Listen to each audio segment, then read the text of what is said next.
model is in our rush to do something about people in trouble, in our rush to do something about repairing damage, it never occurred to us to develop interventions to make people happier, positive interventions. So that was not good.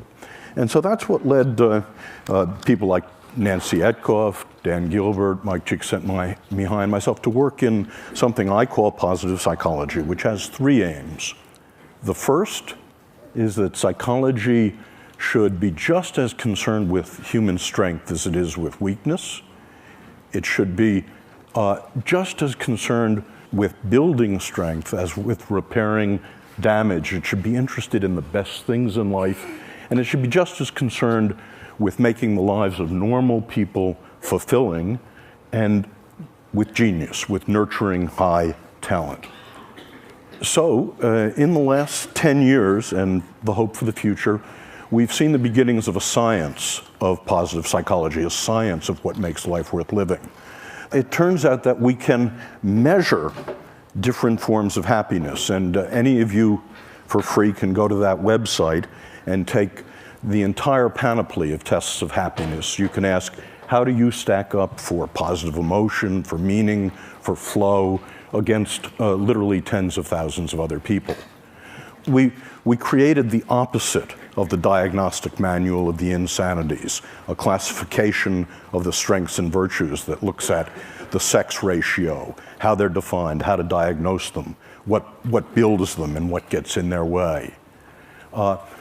We found that we could discover the causation of the positive states, the relationship between left hemispheric activity and right hemispheric activity as a cause of happiness.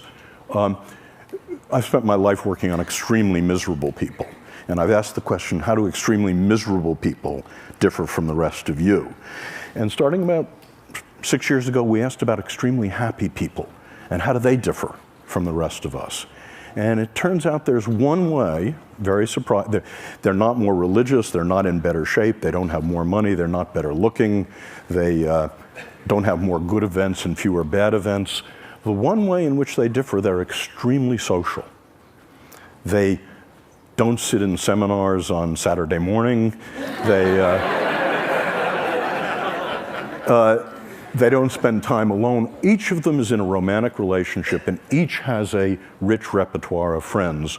But watch out here. This is merely correlational data, not causal, and it's about happiness in the first Hollywood sense I'm going to talk about. Happiness of ebullience and giggling and good cheer. And I'm going to suggest to you that's not nearly enough in just a moment. We found we could begin to look at interventions over the centuries, from the Buddha to Tony Robbins. About 120 interventions have been proposed that allegedly make people happy. And we find that we've been able to manualize many of them, and we actually carry out random assignment efficacy and effectiveness studies. That is, which ones actually make people lastingly happier. In a couple of minutes, I'll tell you about some of those results. But the upshot of this is that the mission I want psychology to have, in addition to its mission of curing the mentally ill, in addition to its mission of making miserable people less miserable, is, can psychology actually make people happier? And to ask that question, happy is not a word I use very much. We've had to break it down into what I think is askable about happy. And I believe there are three different, and I call them different because different interventions build them. It's possible to have one rather than the other. Three different happy lives. The first happy life is the pleasant life.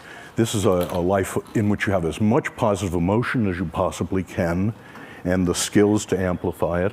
The second is a life of engagement, a life in your work, your parenting, your love, your leisure. Time stops for you. That's what Aristotle was talking about. And third, the meaningful life. So I want to say a little bit about each of those lives and what we know about them. The first life is the pleasant life. And it's simply, as best we can find it, it's having as many of the pleasures as you can, as much positive emotion as you can, and learning the skills, savoring, mindfulness, that amplify them, that stretch them over time and space. But the pleasant life has three drawbacks, and it's why positive psychology is not happyology and why it doesn't end here. The first drawback is that it turns out the pleasant life, your experience of positive emotion, is heritable, about 50% heritable, and in fact, not very modifiable. So the different tricks that Mathieu and I and others know about increasing the amount of positive emotion in your life are 15 to 20% tricks, getting more of it. Second is that positive emotion habituates. It habituates rapidly, indeed. It's all like French vanilla ice cream. The first taste is 100%. By the time you're down to the sixth taste, it's gone. And as I said, it's not particularly malleable. And this leads to the second life. And I have to tell you about my friend Len to talk about why positive psychology is more than positive emotion, more than building pleasure. In two of the three great arenas of life, by the time Len was 30, Len was enormously successful. The first arena was work. By the time he was 20, he's an options trader. By the time he was 25, he was a multimillionaire and the head of an options trading company. Second, in play, he's a national champion bridge player. And, but in the third great arena of life, love, Len is an abysmal failure. And the reason he was that Len is a cold fish. Len is an introvert. American women said to Len when he dated them, "You're no fun. You don't have positive emotion. Get lost." And Len was wealthy enough to be able to afford a Park Avenue psychoanalyst who for 5 years tried to find the sexual trauma that had somehow locked positive emotion inside of him. But it turned out there wasn't any sexual trauma. It turned out that Len grew up in Long Island and he played football and watched football and played bridge. Len is in the bottom 5% of what we call positive affectivity. So the question is Len unhappy? And I want to say not. Contrary to what psychology told us about the bottom 50% of the human race in positive affectivity, I think Len is one of the happiest people I know. He's not consigned to the hell of unhappiness, and that's because Len, like most of you, is enormously capable of flow. When he walks onto the floor of the American Exchange at 9:30 in the morning, time stops for him, and it stops till the closing bell. When the first card is played, till 10 days later, the tournament is over, time stops for Len. And this is indeed what Mike Csikszentmihalyi has been talking about flow, and it's distinct from pleasure in a very important way. Pleasure has raw feels. You know it's happening. There's thought and feeling. But what Mike told you yesterday, during flow, you can't feel anything. You're one with the music. Time stops. You have intense concentration. And this is indeed the characteristic of what we think of as the good life. And we think there's a recipe for it, and it's knowing what your highest strengths are. And again, there's a valid test of what your 5 highest strengths are, and then recrafting your life to use them as much as you possibly can. Recrafting your work, your love, your play, your friendship, your parenting. Just one example. One person I worked with was a bagger at Gennardi's. Hated the job. She's working her way through college. Her highest strength was social intelligence.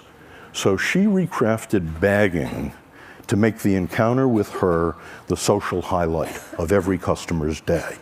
Now, obviously she failed, but what she did was to take her highest strengths and recraft work to use them as much as possible. What you get out of that is not smiliness. You don't look like Debbie Reynolds. You don't giggle a lot. What you get is more absorption. So that's the second path. The first path, positive emotion. The second path is eudaimonia and flow.